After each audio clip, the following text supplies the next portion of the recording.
এর বিস্তৃতিতে কি বর্জিত? এক বর্জিত পথ কি বলছে যে এক বর্জিত পথটির মান কি করো দেখো এবার তাহলে এখানে শুধু একটা পথ বাইর করতে বলছে এটা জানো এর টোটাল পথ কয়টা বলো তো দেখি 13টা কয়টা যেমন a plus b whole square পথ কয়টা বলো 3টা কেমনে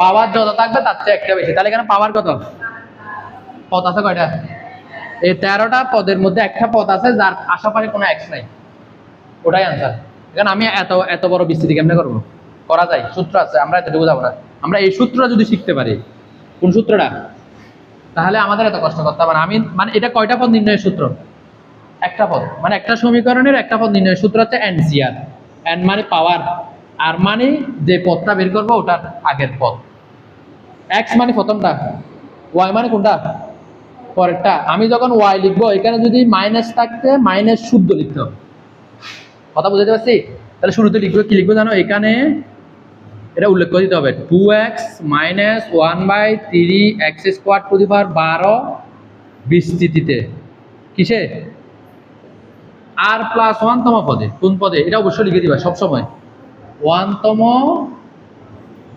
পদ কি বর্জিত এই লাইনটা দেখে দিয়ে লিখবা পদ কি বর্জিত অর্থাৎ আমরা ধরে নিলাম আর প্লাস 1 তম পদে গিয়ে কোনো x থাকবে না এটা ধরে নিতে হবে যেটা প্রশ্ন ওটা ধরে নিলাম এবার দেখো তাহলে এবার কি তম পদ বের করবো সুতরাং আর প্লাস 1 তম পদ সূত্র এনসিআর এন মানে কত 12 সি আর মানে কি আর মানে কি এক্স টু দি পাওয়ার কি টু দি পাওয়ার এক্স মানে কি বলো 2x সূত্র কি 12 মাইনাস আর এরপরে Y to the power Y মানে কি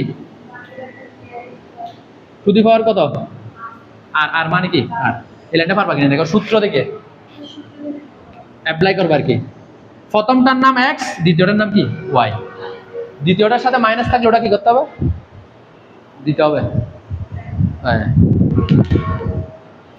এতটুকু পারবা কিনা দেখো আগে এটা ঠিকঠাক আলাদা করো 2 টু দি পাওয়ার কত এক্স টু দি পাওয়ার কত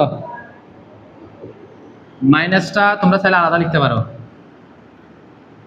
মাইনাস 1 টু দি পাওয়ার কি আর মাইনাসটা থাকলে এভাবে আলাদা লিখবা 1/3 টু দি পাওয়ার কি আর এক্স স্কোয়ারটা নিচে নাও পরে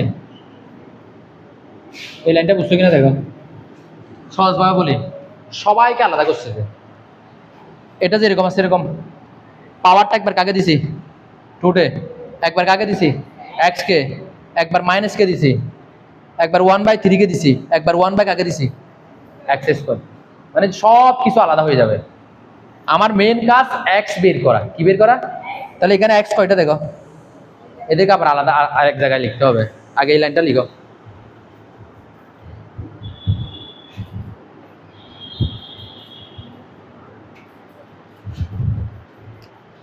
এটা কি 12 সিআর টু দি পাওয়ার কত এক্স টু দি পাওয়ার কত -1 টু দি পাওয়ার কত আর এটাকে এভাবে লেখা যায় 3 বা 4 লেখা যায় না না লিখলে অসুবিধা নেই আমার মেইন হচ্ছে এক্স আচ্ছা এক্স স্কোয়ারকে নিচ থেকে উপরে লিখলে কি লিখতে হবে তাহলে -2 আর হবে না একসাথে গুণ করে দিছি এটা নিচে ছিল এটা উপরে তুলে দিছি তার মানে এটা কি হবে একটা মাইনাসটা নিচে পাঠাই দিলে মাইনাসটা চলে যায় উপর আবার নিচ থেকে উপরে উঠলে মাইনাসটা আসবে অর্থাৎ হাফ সমান কি 2/1 আবার 2/1 মানে কি 1/x স্কোয়ার সমান x−2 আবার x−2 মানে কি 1/x স্কোয়ার এতটুকু করো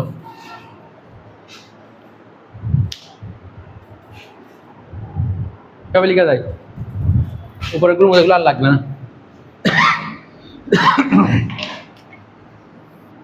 সমান 12 সিআর 2 টু দি পাওয়ার আর আগে সংখ্যাগুলো একসাথে লিখো 1 to the power R 3 two the পাওয়ার আর। এবার x গুলো যদি এক জায়গায় লিখি, এই দেখো প্রথমটা কত 12 মাইনাস আর, এর পাশেরটা কি?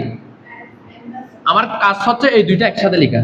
আমি যখন দুইটা একসাথে লিখবো এই দুজন মিলে এক হয়ে যাবে আর এই জন্যটা উপরে লিখে দিব।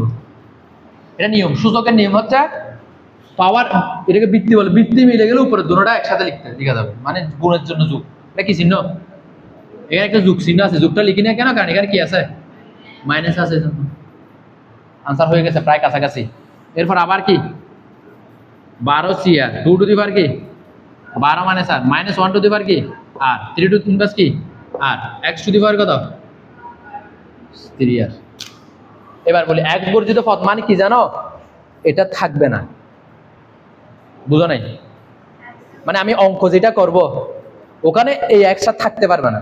থাকতে পারবে না মানে তোমাকে মনে রাখতে হবে x এর পাওয়ার হচ্ছে 0। অর্থাৎ x বর্জিত পদ মানে হচ্ছে যে x এর পাওয়ার কি 0, আর x এর পাওয়ার 0 মানে কত বলো তো 1। এটাকে আবার 0 লিখা যাবে, এটা পুরোটাকে 0 লিখা যাবে না, কারণ এটা 0 লিখলে এটা পুরোটা কি হয়ে যাবে 0 হয়ে যাবে।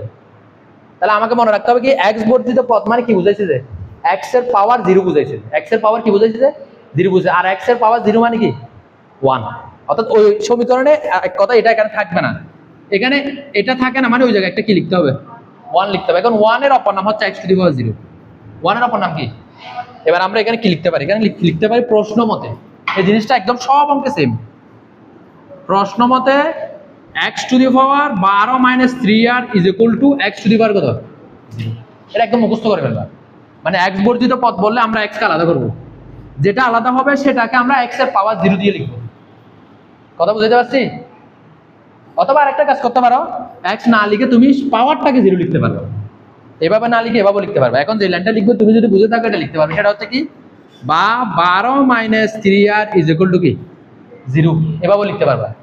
এটাও লিখতে পারবা, এটাও লিখতে পারবা, তবে এটা ভালো বেশি হয়, তাহলে তোমার মাথায় বুঝতে পারবে। মানে এখানে x আছে কিন্তু পাওয়ার 0 আকারে আছে। পাওয়ার কি আকারে? কারণ পুরো মান 0 দিয়ে কখনো লিখা যাবে না, কারণ এটা যদি তুমি 0 লিখো পুরোটা কি হয়ে যাবে, পদই তো নাই। তাহলে এবার এখান থেকে আর এর মান বাইর করো, বা 12 সমান কি 3 আর, বা আর সমান 12 কে কত দিয়ে ভাগ, তো 3 4, তাহলে আমার আর এর মান বের হয়ে গেছে। আর এর মান বের হয়েছে মানে আনসারটা কততম পদে আছে বলো? 5-এ। আমি বলছি আর প্লাস 1 তম পদে, আমি তো আর এর মান বের করছি, তার মানে x ছাড়া যে পদটা পাবো সেটা কততে আছে যে 5-এ গিয়ে পাবো। আমি যখন বিস্তৃতি করবো 5-এ গিয়ে দেখবো যখন আশেপাশে কে নাই, x নাই। এর আগেও x আছে, পরের গুলো তো x থাকবে। আগে এতটুকু শেষ করে আনসার প্রায় শেষের দিকে। এটা কিন্তু 8 নাম্বারের জন্য আসবে, যে শুধু বসাই দিলে হবে। এখন আমরা কি লিখবো দেখো, এগুলো আবার নিচে নিচে লিখবে যে আর এর মান বের হয়েছে না, সুতরাং আর প্লাস 1 বা কত, বা কি এটা কত বেরিয়েছে 4 প্লাস 1 তম পদ সমান, এই দেখো এটা আর নাই, এটা জাস্ট এখানে আর এর মানটা বসাই দিবা যে আনসার হয়ে গেছে। তাহলে 12c4 2 to the power 12 minus 4 minus 1 to the power 4 minus 1 to the power কি, এগুলো সব 4 হবে না। 3 ইনভার্স কত 4। এবার আনসার বাইর করো, তুমি ক্যালকুলেটর মারো, 12c4 মারো, এক কাজ করো কি বলো যে 12c4 ক্যালকুলেটর মারো, এটা কত আসে আমার বলো?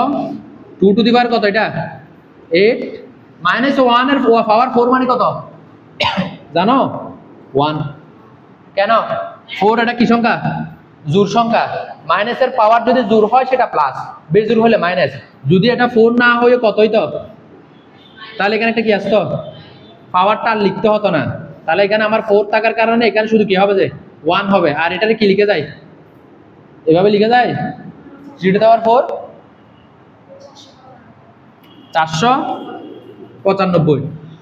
এবার উপরে সব গুণ করে দাও, 495 গুণ 2 টু দি পাওয়ার 8 ভাগ 3 টু দি পাওয়ার 4, একসাথে বলবে সব যোগ বিয়োগ গুণ ভাগ করে কত আসে দেখো তো। 1565.445 আসছে কিনা? সব গুণ করে ভাগ করে বলবা একসাথে। গুণ করে ভাগ করো, তুমি জানো নাই, ব্র্যাকেট দিতে হবে, হ্যাঁ অবশ্যই। 495 into 2 to the power 8 bracket দিবা, ভাগ 3 টু দি পাওয়ার কত 4, কত আসছে বলো?